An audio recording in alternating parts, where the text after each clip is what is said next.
Welcome to He Say, She Say. I'm John. I'm April.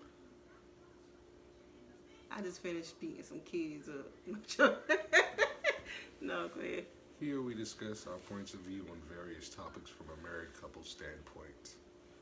Today, we're going to skip over the whole Christmas thing and come back to that one. We'll post that on Christmas. As you sit around family and you be like, yeah, I don't want to be around them. I'll look at Facebook. Look at us. Like and share, please. Oh, okay. Yeah. So, the first topic, how do you swerve over friendly people while you're in a relationship or you're married? From a woman's standpoint. It depends. Someone who doesn't know you married, who just is flirting, you just say, "Oh, I'm married." I would say, "Oh, thank you, but no, I'm married." Now, I think it's a little bit iffy when maybe if it's a coworker or somebody that you kind of know but not really know and they're being overly flirty. Mm. You gotta check them. What about somebody jumping in your DMs? In that inbox? Oh, what I do? Ignore them.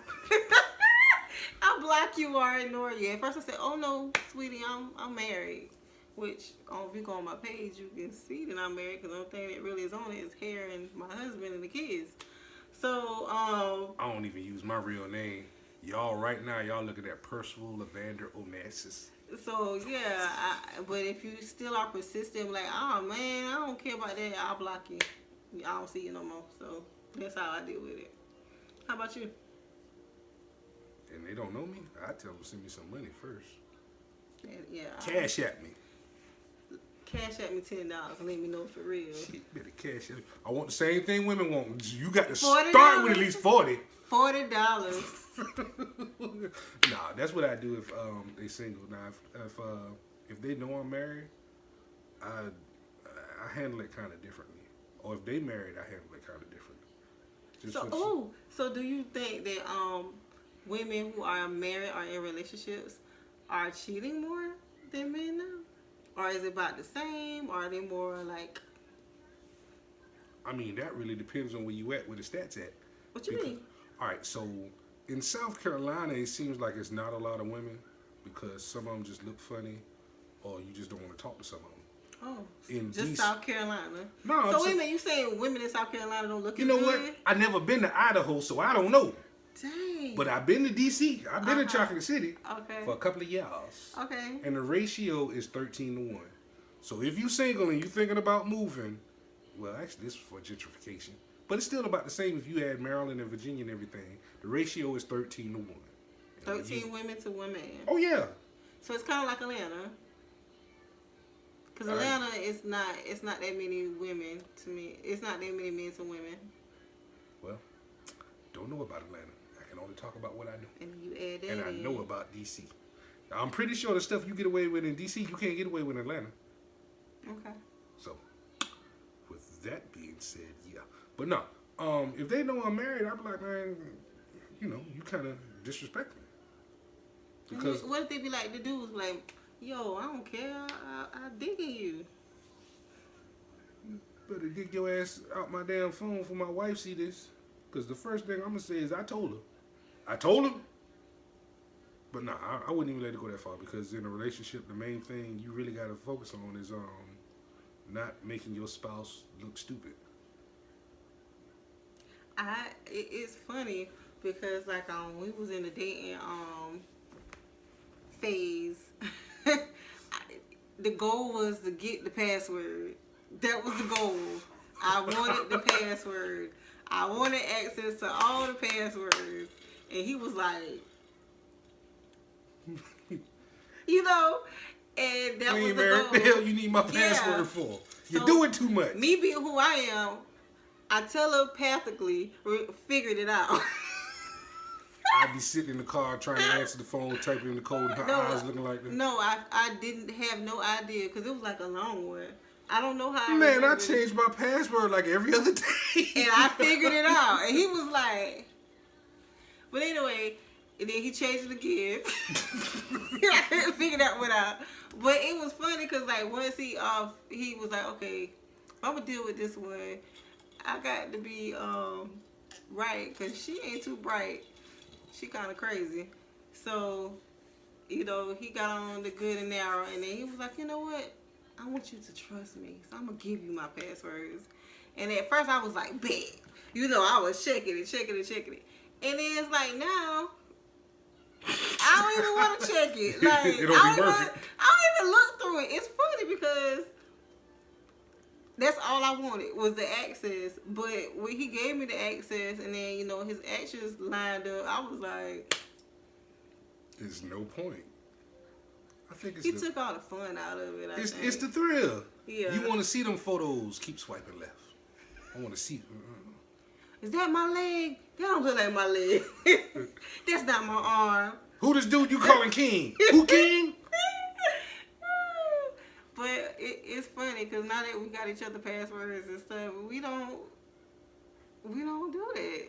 But it was just like game on. I think also when you come from a point for both of us where you have like trust issues and to build a relationship, you got to like give them trust. Yeah. It was both scary because like don't act like I was the only one being psychotic. He was just sneaking with his psychotic actions.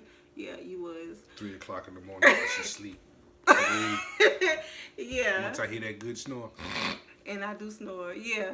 So it was funny because like I think we figured out. I was like, okay, I might be dealing with a real one, but it was over time. Yeah, I mean, you just time. start noticing stuff that you do differently. Like, damn, I don't even flip my phone over. I don't flip my phone. Let me tell y'all. Woman or man, and the first thing they do, even if they go to the bathroom, is grab their phone. Or every time they with you, their phone going down. Hang it up. Yeah. But then we just realized we would just leave. I mean, there's been times Sonny has left his phone with the work and just leave, and I do the same thing. Like it's crazy now. I don't know. Maybe we just old and boring now. Yeah, we old and boring. Yeah, and we just tired. We ain't want to play no more. We give that to y'all. We tired. We hang up our players because we both used to play in the game, so we hung it up. We ain't doing that. Dang. Well, can you outgrow your friends? I think so, but it boggles my mind like a lot of people view that as a bad thing. Because sometimes when you outgrow your friends, it doesn't have to be like it's not necessarily a breakup. You just notice that you just don't connect the same way that you used to, and the things that you are interested in, that person might not be interested in anymore. So you just notice that, you know, as time goes, y'all not hanging out as much, y'all not talking as much. And it still can be love there. It's just they going this way and you going that way. And it's not necessarily you going higher or they going higher or you going lower. Sometimes you just have different goals. It's called life. Yeah. And adulthood. Yeah. But I have an issue with attachments. So for the longest time I thought that was a bad thing. But as I got older, I'm learning that that's just the nature of the beast. I don't.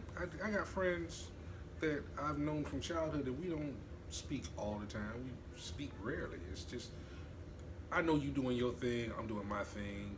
And, I mean, you know, when we see it, it's like we never missed anything. But it's just... And I have those friends, too, that no matter where they're at in life, no matter where I'm at, who we are to each other is just that important. It's not like we never miss time. But some people, it's kind of like how Adia had explained it, like how friends and family are kind of like a tree. You got your roots, you got your trunk, you got the branches, you got your leaves. Mm. Some people are more sturdier, they stay around and some people gonna be there forever. You say even if you cut that tree down, the roots are still there. What was that off of? One of her plays. Yeah, in my concert, she had said, you know, people are kind of like a house with a porch in the street. Some people you only gonna meet them at the street. Some people you gonna let them and talk to them at the fence. Some people you gonna let them in your yard. Some people might even get to the porch, but everybody can't go in your house. That's just how it is. Yeah, I love my counselor. I love her too. Thank you for the help. Yeah, she's in me out. Her and Pastor Milo. All right, serious topic. Okay. One, how long does the black dollar last in the black community? The last time I did my research, because you know I'm full of useless information, is an hour. Which is sad. By the time a black person gets their paycheck or whatever check that they get or any kind of money, it usually only stays in that household or the black community an hour. We outsource it to other ethnicities and generate their income and their economy, and ours is dwindling. How long does the Korean dollar stay in the Korean neighborhood? Oh, it circulates. They don't believe in not. Funny story, when I was selling insurance, this Korean man, he was going to the class with me. And he was so sure that he was going to make all this money because he was from, remember the little Korean man that had called me back? From New York, I believe. Mm-hmm. And he was like, I'm going to make all my money back because I live in New York. And I guess it was a certain part where, you know, all of them migrate. And he already knew that he had business because they support each other. They're not going to go to the Arab. They're not going to go to the Caucasian. They're not going to go to me. They're going to go to them because they will feel better seeing their money going to someone that they know. Mm-hmm. We, however, don't. If I sold insurance and Kim Chu sold insurance, or Habib sold insurance, or Becky sold insurance, 9 times out of 10, you'll feel more comfortable going to one of those instead of me. I always tell people in a joking way, but now I found out that they are trying to learn how to do black people hair. And I always said that if the Asian people learn how to do African American hair, that the whole structure of the black hair salon business will fall down because let's face it, they took over the nails because what? They studied us, they know what we like, we spend money on frivolous things. They opened up a whole bunch of nail salons.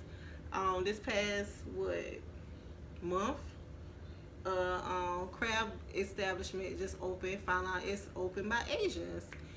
I don't think it's by mistake that they have studied us for about 2 or 3 years and realized that a lot of black small entrepreneurs opened up businesses that were crab leg based and generated a quite substantial income. So they study us, they learn what we spend our money on, and I hate to say it's usually frivolous, and they focus on getting our coin, but they don't respect us usually, and they don't put back into our community. Your thoughts on it?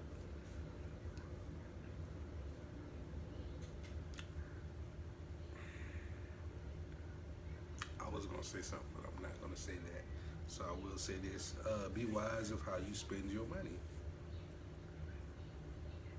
I think we hold each other to a higher standard when it comes to getting money that is ridiculous unless it's something illegal. How to put it? Oh, Abdul, Saul. Mm-hmm. So I had a friend that opened up I want to say a hair store. It was off of Casual, black owned. Mm-hmm. And what did Kim Chu do? Kim Chu opened up one right beside it. Right Why? down the street. Because we want what's not us, basically. Because he had better prices. He had more stuff, but they still want to go to the Koreans because in their mind, well, you know, they doing this, they doing that. Them people really don't even care about you. They don't like us. They really don't. I hate to say it. Over the past year or two, I've seen so many of other ethnicities beat the crap out of us and embarrass us. And they do it because they know you coming back. And that 9 times out of 10, if they hurt you, they're not going to get in trouble now because now they're feeling more comfortable. I mean, we're getting killed, we're getting beat up, and nothing is happening. Take, for instance, the guy that held a man for hostage as a slave for 10 years and only 12 years. Something like that. And only got 10 years. And I'm not even sure if he's going to have to pay restitution for all those hours.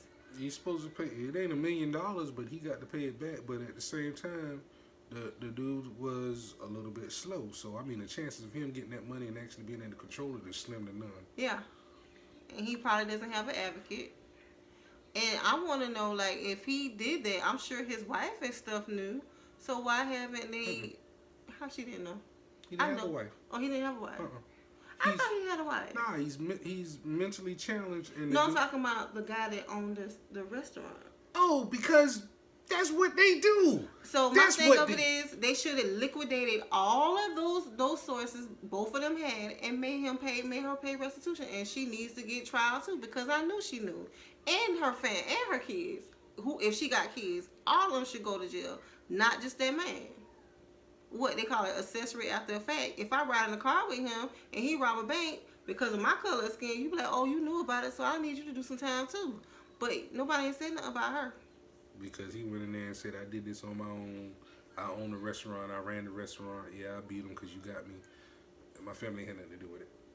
And as a prosecutor, if that was vice versa, they would have dug and went after me. But we are our own worst enemy. I know. Now, I want y'all to keep in mind that when I talk about white people, I ain't talking about all white people. No, we love all people of all colors that are tolerant and love us. And we even love people who don't love us. The thing of it is that, I mean, a lot of people don't want to talk about the injustice of it all. And there is, like, so much injustice and inequality here in this world. But nobody wants to talk about it. The world? Let's start with Florence, South Carolina. Okay.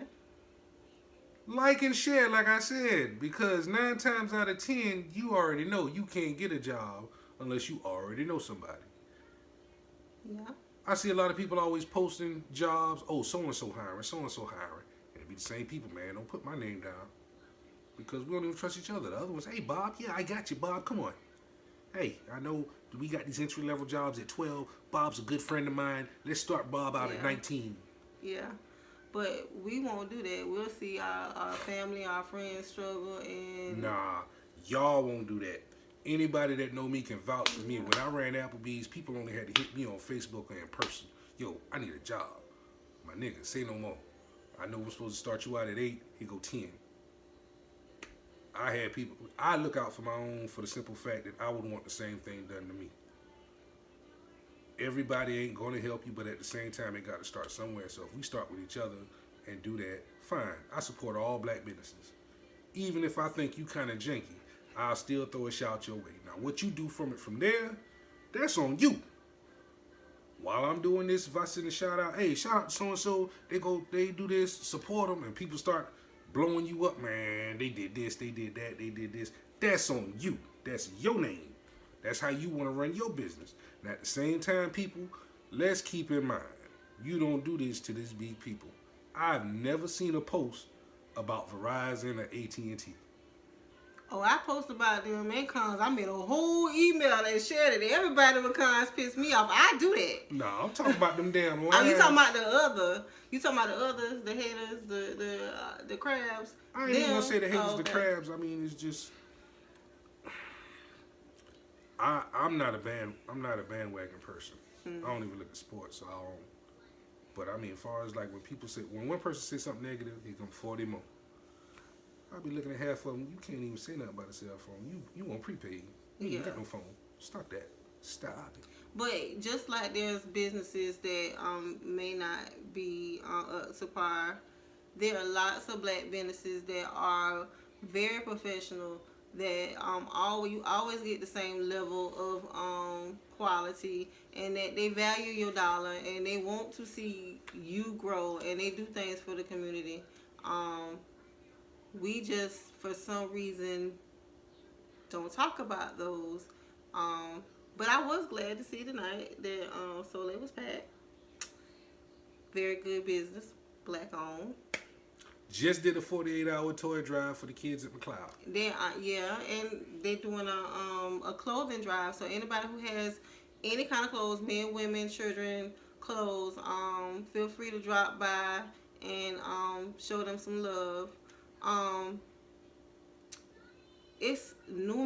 businesses that give out to the community at various times of the year. I think Tanya from the Remix, I think she does like a back to school thing. And Top Notch, is it Top Notch? I think it is. Top Notch also does the hair, because there's so many people that give out to the community and show love. I think Beans give back. Beans gives back too. Shout out to Beans. He's a black-owned smartphone doctor. He has a lot of electronics. It used to be just phones, but from my understanding, it's a lot of electronics like AirPods. They do sell everything. I just saw him post these damn PS4s. Yeah, just check him out and see what he got. But he's an entrepreneur. There's so many people that are just trying to make their own way and do it their way, and not have to worry about a 9 to 5 or somebody giving them hours and feel like they have the power over them to take it. So just show them some love, just like how we show Billy Bob love and Habib love and Kim Chu. Let's show all the black business owners love. There's so many cake decorators. There's so many event planners that I know. There's so many graphic designers that I know. Winter. She Treats by Sherelle. She Treats by Sherelle. Erica Brown. Charmaine Enoch. Maggie Beth as an event planner. Jessica J as an event planner. There's so much talent. Photographers, models, makeup artists. It's so much here, and it's so much money for everybody to get that nobody should even worry about other people doing the same thing. I don't care where you go, what you do. Just support somebody that look like you, that wants to see you grow. And because when they winning, you winning. Think about it like that. Pretty much. I was going to give a shout out, but he changed the name of it. Who? Oh, Big Boss Audio. Gotta go check him out. And his name? Big Boy Toys. Big Boy Toys. On Second Loop. Check him out. Jeremiah Span. Love him, his family. Hard-working family. Been an established business for years? Mm-hmm. Yeah. Audio, redesign stuff. All that great stuff. The only dude in Florence I know for sure that can do the breathalyzers. So if you got a DUI and you got to get that little blow to start your car, go check out Big Boy Toys. Yeah, and we'll try to find their links and stuff and maybe post it up under it. I don't know. Have to go and see all the people that I tagged and talked about, and somebody didn't. If I omitted you, it's not because. It's just a lot. I wanted to give a shout out, yeah, but you changed the name of your club. I was going to give a shout out to Q-Time, but you changed the name. I forgot. Oh, yeah. Check out Titus. I forgot. Yeah. I just saw it. He just changed the name. Oh, he changed the name? He changed the name. Well, over there, the old used to be Q-Time. Check him out if you into the exotic dancers. Going into 2020 with a new name, a new attitude. And look out for me, because I'll be making some hair greases and some body butters. Everybody be asking me how you get so soft and long. So all the stuff that I put on my hair, I will be providing. So glow. I'll be providing that too. So check me out and look for that link. And we're gonna wrap this up. I will say this about black business owners: quit hating on each other. Look at it like this: when you go in the grocery store, and how many loaves of bread do you see with different names and different labels? You think Wonder Bread care about Food Line or Piggly Wiggly brand or anything else?